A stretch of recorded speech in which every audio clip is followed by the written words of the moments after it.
नमस्कार, दैनिक जागरण में आपका स्वागत है और मैं आपके साथ प्रिया बिष्ट। एक 19 साल का बीडीएस का छात्र जो सामान्य जिंदगी जी रहा था, अब आतंकवाद के आरोप में गिरफ्तार हो चुका है।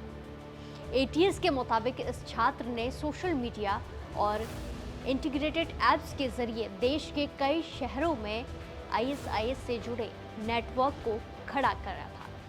सवाल यह है कि आखिर एक छात्र इस रास्ते पर कैसे पहुंच गया और क्या इस नेटवर्क में और भी लोग शामिल हैं?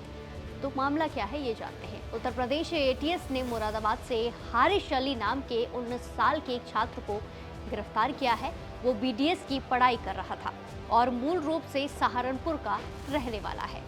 एटीएस अधिकारियों के अनुसार खुफिया इनपुट के जरिए जानकारी मिली थी कि कुछ लोग प्रतिबंधित आतंकी संगठन आईएसआईएस से प्रभावित होकर ऑनलाइन माध्यमों के जरिए कट्टरपंथी विचारधारा फैलाने का काम कर रहे हैं और नए लोगों को इससे जोड़ने का काम भी कर रहे हैं। इसी इनपुट के आधार पर एटीएस ने तकनीकी और मानवीय दोनों स्तर पर जांच शुरू की। जांच में सामने आया कि हारिश ने इंस्टाग्राम, सेशन और डिस्कॉर्ड जैसे प्लेटफॉर्म पर नकली नाम और वीपीएन का इस्तेमाल करके कई सारे ग्रुप बनाए थे। इन ग्रुप्स के जरिए उसने 50 से ज़्यादा युवाओं को जोड़ा जो अलग अलग शहरों से थे, जैसे मुरादाबाद, सहारनपुर, लखनऊ, वाराणसी और प्रयागराज। यहाँ के लोगों को जोड़ा। एटीएस का कहना है कि इन युवाओं को आईएसआईएस की सोच से प्रभावित किया जा रहा था और देश विरोधी गतिविधियों की भी योजना बनाई जा रही थी। एटीएस की टीम ने पुख्ता सबूत मिलने के बाद एक्शन लिया और मुरादाबाद में कार्रवाई करते हुए आरोपी को गिरफ्तार कर लिया।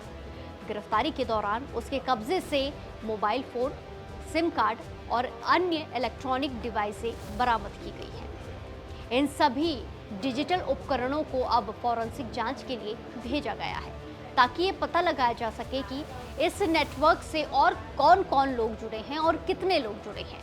एजेंसियां अब ये पता लगाने की कोशिश कर रही है कि हारिश इस नेटवर्क तक कैसे पहुंचा, आतंकी संगठन के जाल में कैसे फंसा।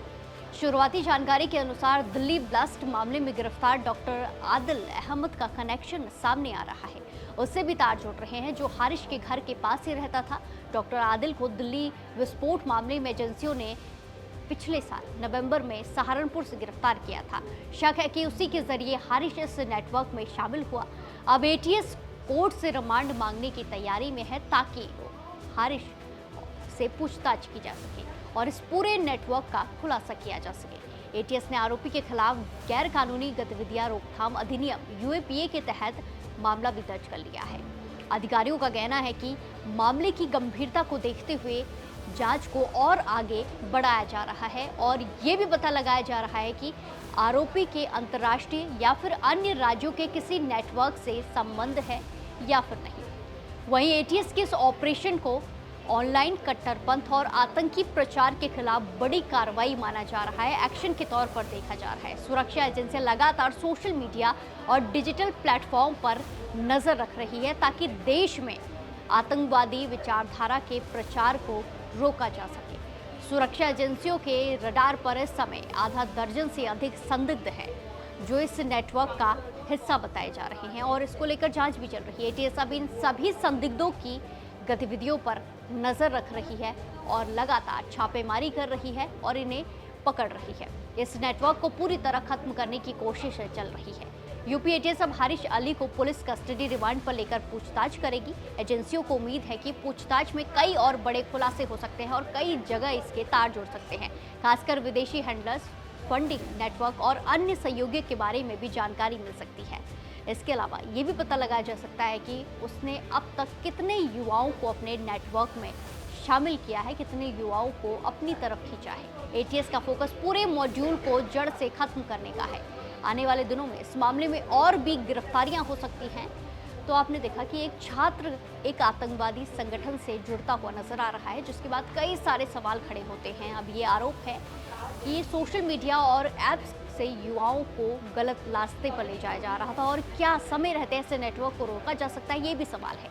इस मामले में आगे क्या खुलासे होते हैं, इस पर सभी की नजरें बनी हुई हैं। फिलहाल के लिए इतना ही। बाकी तमाम खबरों के लिए आप जुड़े रहें दैनिक जागरण के साथ। नमस्कार।